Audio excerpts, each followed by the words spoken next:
Thank you very much. It's really nice to be here and to present our study that we're doing together with mainly Vladimir Konondas-Roma from the ANU, and also with some insights from our colleagues, epidemiologists from the University of Melbourne and London School of Hygiene and Tropical Medicine. So I'm going to talk about the recent patterns as well as long-term trends in longevity in some high-income English-speaking countries. And we're mainly looking at focusing on young and middle ages, but not exclusively. So about the context, if we look at the papers that recently published on more or less related topics, and each of them, many of them have statements that several or many high-income countries have experienced a slowdown in longevity improvements. So in the decade before the COVID, so it's not really, there is not really much evidence about that. So there is, as we know, two papers. The one is by Jessica Hoare. She actually showed only the drops in life expectancy in some of the high-income countries during the flu epidemic in 2015.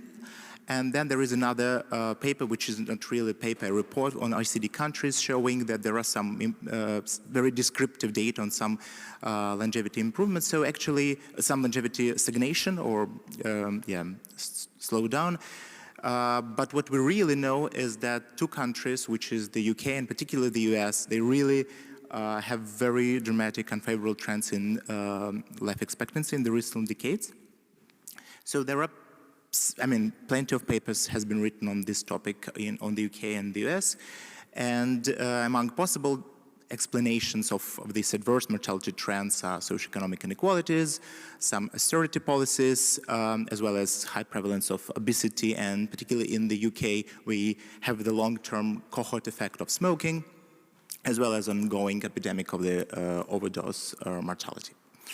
And in this regard, there is also one more paper by Jessica Hoare in the Population Development Review showing that when she analyzes the drug mortality, the drug-related mortality in the US, she's also in the US, she also mentioned that there are some similar and troubling trends in other high-income English-speaking countries, namely Australia and Canada, and that's it. So she mentioned that. So we came to a hypothesis that all these English-speaking countries who share similar, had a lot of commonalities, cultural interactions, English language, and so on.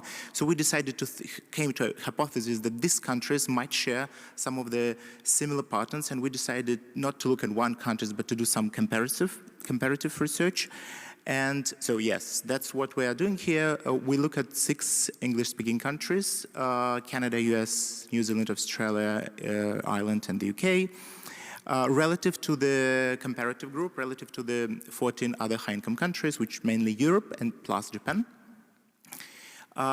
So what as for the data, we use well-known data sources. This is the human mortality database from the all-cause mortality. We focus on the period from 1917 until recent, 2021.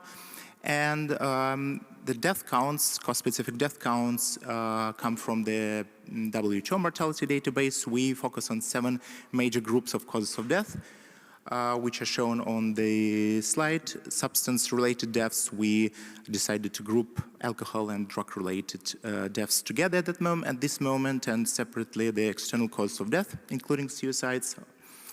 And ill-defined causes of death, which are pretty important in some of the countries. We redistributed across the ages and causes of death. As for the methods, we mostly focus, our paper focus like empirical one, not really methodological, but still we use some fancy methods, I think, particularly for cohort things. So we use life tables, basic life tables to estimate life expectancy at different ages and as well as life disparity. We use this stepwise replacement decomposition to quantify the contribution of this major cause of death in the gap between each of the English-speaking countries and the average of the other high-income countries. In the very recent period, we took 3 years from 2017 to 19, just before the pandemic, to show the current status. And finally, we used the decomposition technique to decompose, to disentangle differences in the so-called truncated cross-sectional average length of life, which is the measure, which is a period-based measure, which is similar to period life expectancy, but takes into account some of the cohort history in each of the countries. This graph we have seen quite a lot over the previous sessions, which is the associations between changes in life disparity, or IDAGA, and the life expectancy at birth for average of the high-income countries and these 6 English-speaking countries. What is, so for females and for males, what is interesting, what is important here, so we know that as life expectancy increases, in general, life disparity should go down. And for many of the English-speaking countries, Canada, US, of course, for US it's no doubt, it's well known, but also for Canada, quite a huge increase in life disparity over the recent years. The same a little bit for Australia, for New Zealand, and for many other countries, or English-speaking countries, though for the rest of high-income countries, the line is pretty straight and goes down, and it's also below than, particularly for females, it's below than for the rest of the English-speaking countries. So the increase in life disparity means that there is something going on, particularly, so it's like an indicator showing that there are some problems, particularly at young ages. So this is what we start, and this is just life expectancy trends between ages 0 and 50 and at age 50. And what is importantly, like I don't focus very much at old ages, but if we look at young ages, we see that, yes, the difference is not huge, of course, so we wouldn't expect that, but the average of the high-income countries, it's higher than all other countries. So for all other countries, for all English-speaking countries, it's below this line, the line for the rest of for the comparative group, and that was for us a bit surprising. And at all the ages, you see that it's very different situation, and particularly for males, you see that many of the English-speaking countries are doing much better, or compared to the English-speaking to the comparator group. And when it comes to just simple decomposition analysis by causes of death, we were pretty shocked or surprised. So this is the average for the year 2017-19 by causes of death, all the 6 English-speaking countries versus the average for the high-income countries. For the rest, you will see that in the brackets, you see the contribution of the ages before 50. And we see that for each of the countries, this except Ireland, Irish, males, it's a negative contribution. So even Australia, which is doing pretty well and which is considered to perform perfectly almost, we still see that at ages below 50, it's negative contribution in comparison with the average of the rest of the high-income countries. And this was pretty surprising for us.